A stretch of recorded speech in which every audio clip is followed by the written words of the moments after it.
Shalom, salam sejahtera untuk kita semua. Kita berjumpa lagi dalam program 100 Hari Berdoa. Apa kabar saudara-saudara? Saya harap Anda semua dalam keadaan baik-baik dan diberkati oleh Tuhan. Baik saudara-saudara, sebelum kita membawa doa-doa kita kepada Tuhan, kita akan mendengarkan firman Tuhan. Namun sebelumnya, mari kita berdoa. Terpujilah Engkau ya Allah, Bapa yang bertahta dalam kerajaan surga. Terima kasih untuk berkat penyertaan-Mu dalam kehidupan kami. Ketika kami akan membawa doa-doa kami kepadamu pada saat ini, kami rindu untuk mendengarkan firman-Mu. Berfirmanlah karena kami siap mendengar. Dalam nama Yesus kami sudah berdoa. Amin. Pembahasan kita pada saat ini, sebelum kita membawa doa-doa kita kepada Tuhan, adalah rewarding meekness. Dan ayat kita pada saat ini terdapat di dalam Matius pasal yang kelima, ayat yang kelima. Firman Tuhan berkata, berbahagialah orang yang lemah lembut, karena mereka akan memiliki bumi. Saudaraku yang kekasih, apa arti dari lemah lembut atau kelemah lembutan? Lemah lembut adalah sebuah sikap yang lembut, sikap yang tenang, satu sikap yang tidak berpura-pura, dan dapat mengendalikan keinginan. Karena itu, kelemah lembutan tidak boleh disalahartikan sebagai kelemahan atau tidak adanya kekuatan dalam diri seseorang. Tetapi justru kelemah lembutan adalah kekuatan yang dapat dikendalikan. Nah, saudaraku yang kekasih, kelemah lembutan adalah merupakan salah satu karakter yang harus dimiliki oleh orang Kristen. Mengapa?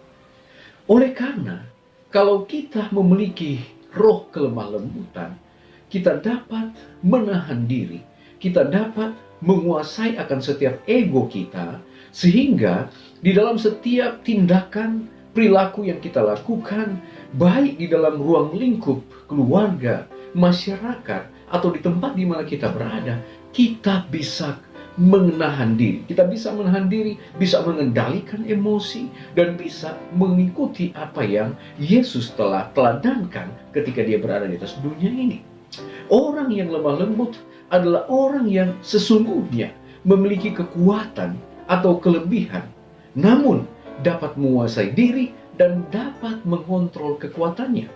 Tidak menyalahgunakan kekuatan dan kuasa yang dimilikinya, namun dapat memakai kekuatan itu dengan benar dan bijaksana. Seventh Day Adventist Bible Commentary, jilid 5 halaman 326. Di sana dikatakan, lemah lembut adalah sikap hati dan pikiran dan kehidupan yang mempersiapkan jalan untuk pengudusan. Roh yang lemah lembut di hadapan Allah sangat berharga. Kelemah lembutan kepada Tuhan berarti bahwa kita menerima kehendak-Nya dan kita tunduk kepadanya dalam segala hal tanpa ragu-ragu. Seorang manusia yang lemah lembut memiliki diri di bawah kendali penuh. Di dalam buku Shepherd Psalmist King halaman 39 yang ditulis oleh F.B. Meyer, di sana dituliskan seperti ini. Bersabar dengan kelemah lembutan yang teguh terhadap serangan yang penuh kebencian dan iri, bukan ditaklukkan oleh kejahatan, tetapi menaklukkan kejahatan dengan kebaikan. Tetap bersikap tenang dalam kesabaran, mengekang mulut apabila seteruh berdiri di hadapan kita. Tetap teguh dan tidak goyang di bawah taufan kekejaman dan fitnahan.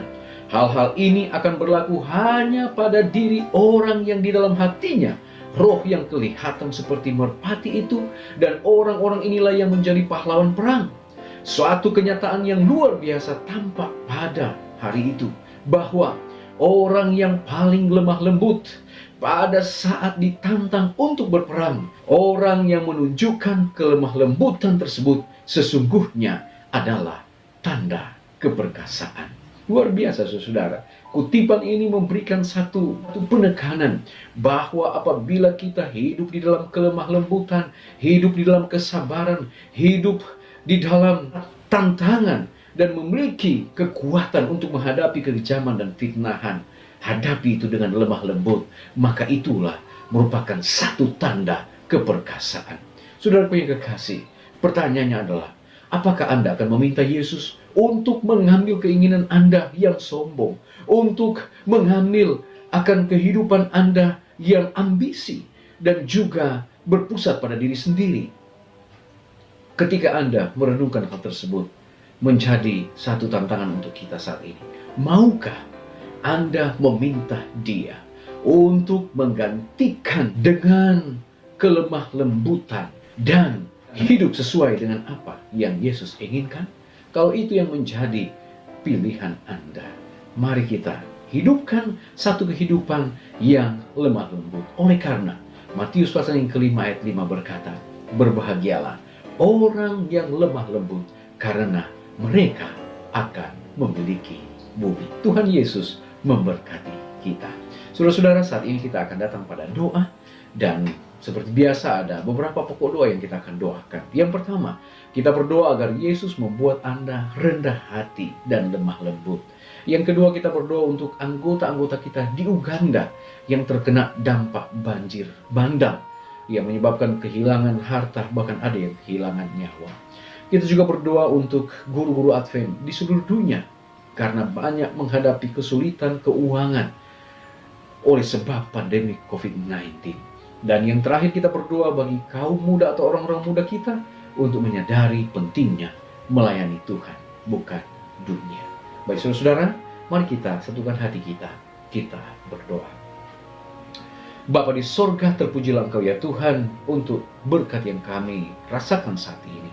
Terima kasih untuk pengalaman rohani yang indah. Kami boleh mendengarkan firman Tuhan.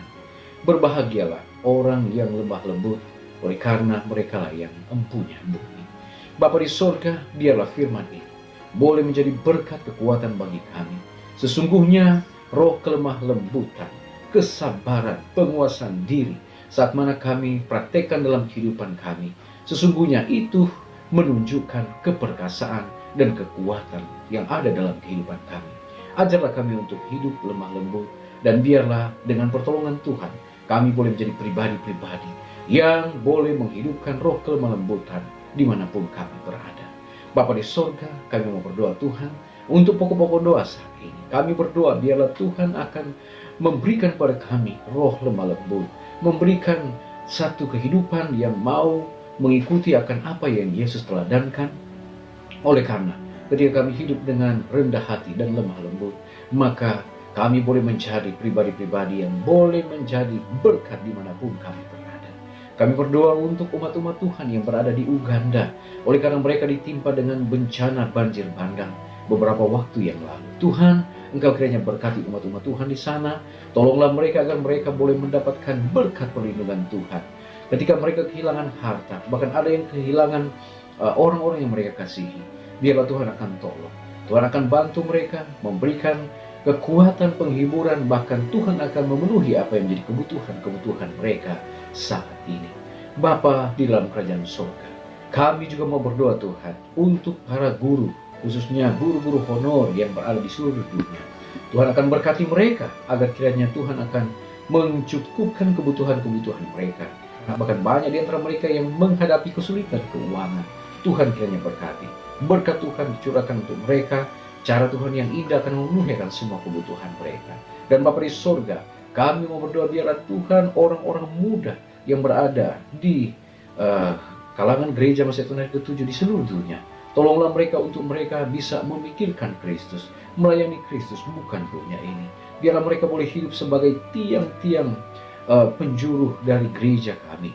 Mereka boleh menjadi penerus tongkat estafet dari umat-umat Tuhan. Dan ajarlah mereka untuk selalu menjadikan Yesus yang pertama dan terutama dalam kehidupan mereka. Terima kasih Bapa.